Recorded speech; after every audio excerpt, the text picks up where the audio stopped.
Hi guys, welcome to Mental Health Monday of Mental Health Week 2020, baby.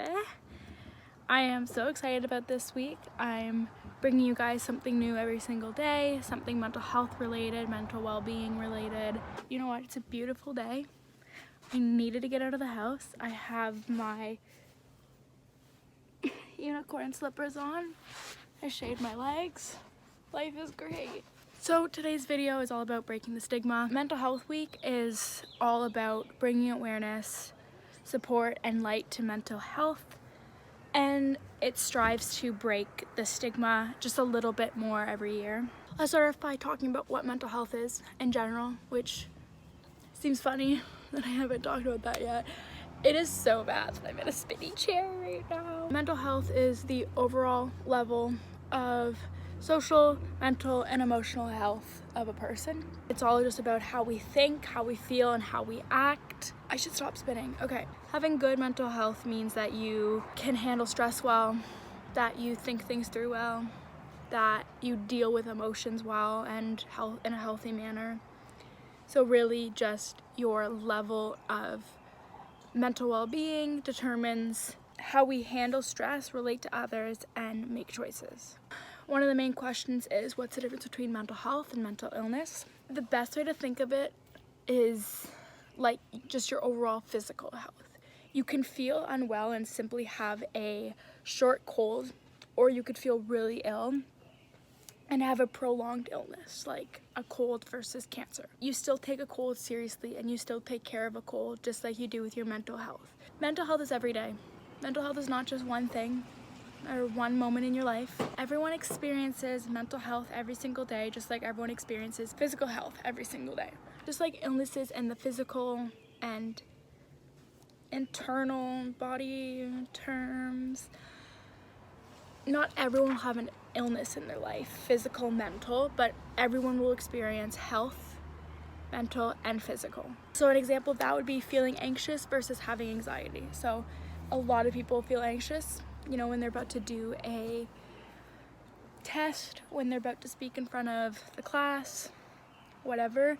But when that becomes mental illness, it means that anxiety and that anxiousness has turned into the inability to actually do that thing, and not just that thing, but eventually the inability to get through your day, and it makes your days harder, it makes your everyday life harder. It becomes an illness, it becomes a mental illness when it affects your day-to-day life for a prolonged period of time, when it's not just an anxious feeling, it becomes like an anxious state of being. So the stigma: lazy, sensitive, got that one a lot, drama queen, got that one a lot, weak, got that one a lot. I'll stop. Okay, I'll stop. It can't be seen, so how can it be real? Mental illness and mental health in general, but especially mental illness, if you can't see it, people don't really take it seriously. And I know people talk about that all the time, but it's very true, especially when it comes to school. There are still some teachers that will treat a broken foot way differently than somebody who can't get out of bed just because they don't want to. Almost everyone will own up to their physical health. So if they're sick or if they've done something to their body, whatever, also because you can see it. Not a lot of people do that with mental health. Work is a great example as well. You rarely see people actually going to talk to their supervisor, their teacher, the person higher up than them, and tell them about what's going on in their life mentally, which is just as important as if you broke a foot. Okay, let's make that clear. There's gonna be so much shaking in the video from me moving. Okay, bye. Okay, I'm back. In gym class, for example, if somebody had hurt themselves, it's okay. You'll figure it out, we'll get you back on track, and blah, blah, blah. If I didn't come to school for a couple of days because I was suicidal or just could not overcome my depression to get myself out of bed, or if I had cut the night before and I was really sore and just needed to take it easy, it was taken very differently. I could still feel the difference in the outcome of me versus somebody who had broken their foot or sprained their foot or whatever. And that's frustrating because, again, it's your overall health. Why does one matter more than the other? Because without physical health, you don't have mental, or with poor physical health, you tend to have poor mental health. A lot of people that hurt themselves will tend to go into a little bit of a depression because they can't do the things that they've been doing for so long. Same thing goes if your mental health is really poor, usually your physical health is not that much better.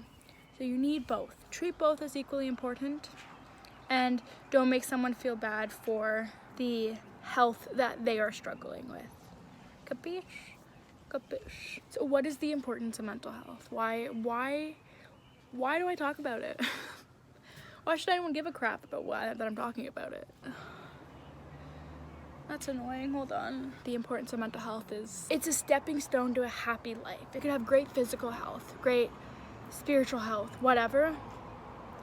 But if you don't have another type of health, like mental health, those stepping stones to a successful, happy, whatever that is, happy lifestyle, happy life, happy wife, you're not gonna get there because you need all those stepping stones. It also really helps with your relationships. If your mental health is poor, a lot of the times your relationships will see the struggle too, and will feel the struggle and be affected by everything because you're not the best version of yourself. You're not the most open and go-getting version of yourself. So mental health, good, lovely,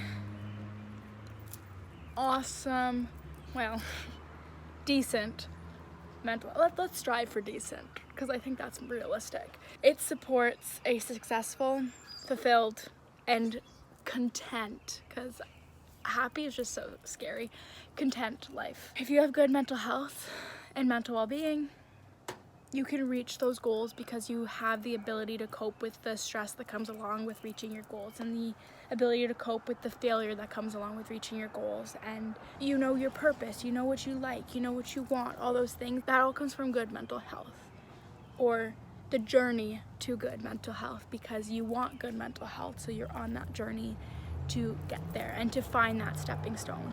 It gives you the motivation, really helps your relationships, as I said, so it helps you just enjoy life a lot more, be more content with life. Excuse me, I'm filming outside, don't be rude. And also habits and routines, so it helps you sleep, it helps you eat, it helps you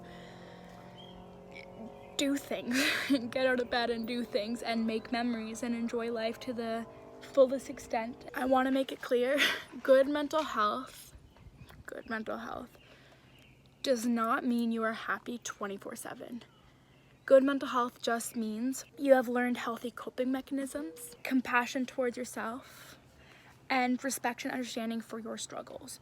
It's change versus grow. And good mental health is not changing to be this incredible person or whatever and, you know, thinking I'm gonna get here. It's about growing and appreciating each step it takes to grow, each season it takes to grow and become a different version of yourself, a better version of yourself. That is good mental health, and that's what you guys should strive for, is that, not being happy every single day, every single moment, and not having problems, because that's unrealistic and you're just gonna make yourself feel even worse and make your situation even worse. You can still face problems, you can still feel really crappy emotions, and you can still have good mental health as long as you know how to deal with those, as long as you know how to reach out and figure it out and get through it and accept it and deal with it and not just push it away, which is usually the part of the recipe. One of the ingredients for the recipe of bad mental health is when you push it away. I also want to make it clear that it's okay to not be okay, and I know a lot of people say that, but I want to say this to the people that have just everyday mental health, not necessarily a diagnosed mental illness. Just because, and this is something I'm still trying to accept because I'm recovering and I'm doing a lot better, and I've had a lot of anger and guilt about feeling like people aren't caring. It's hard to explain, but part of the fear of recovery for a lot of people, I know for me, and I've talked about this, is, are people still gonna worry about me? Am I still gonna be allowed to ask for help even though I'm not wanting to die every single day compared to somebody that does? And I want to make it clear to you guys that if you're just struggling one day and not mental illness related, it's just one day you wake up and you're like, yeah, today's not a day. You are allowed to have that. You are allowed to feel that. It's not comparing your problems to other people because someone has an actual diagnosed mental illness doesn't mean you are not allowed to feel those things and want some help, because you're human. Humans want help. Humans want connection, and that is okay and acceptable. One of my favorite metaphors of all time, just to think about your mental health and your well-being. Hold on, read. I read this book as a kid. It's called Have You Filled a Bucket Today?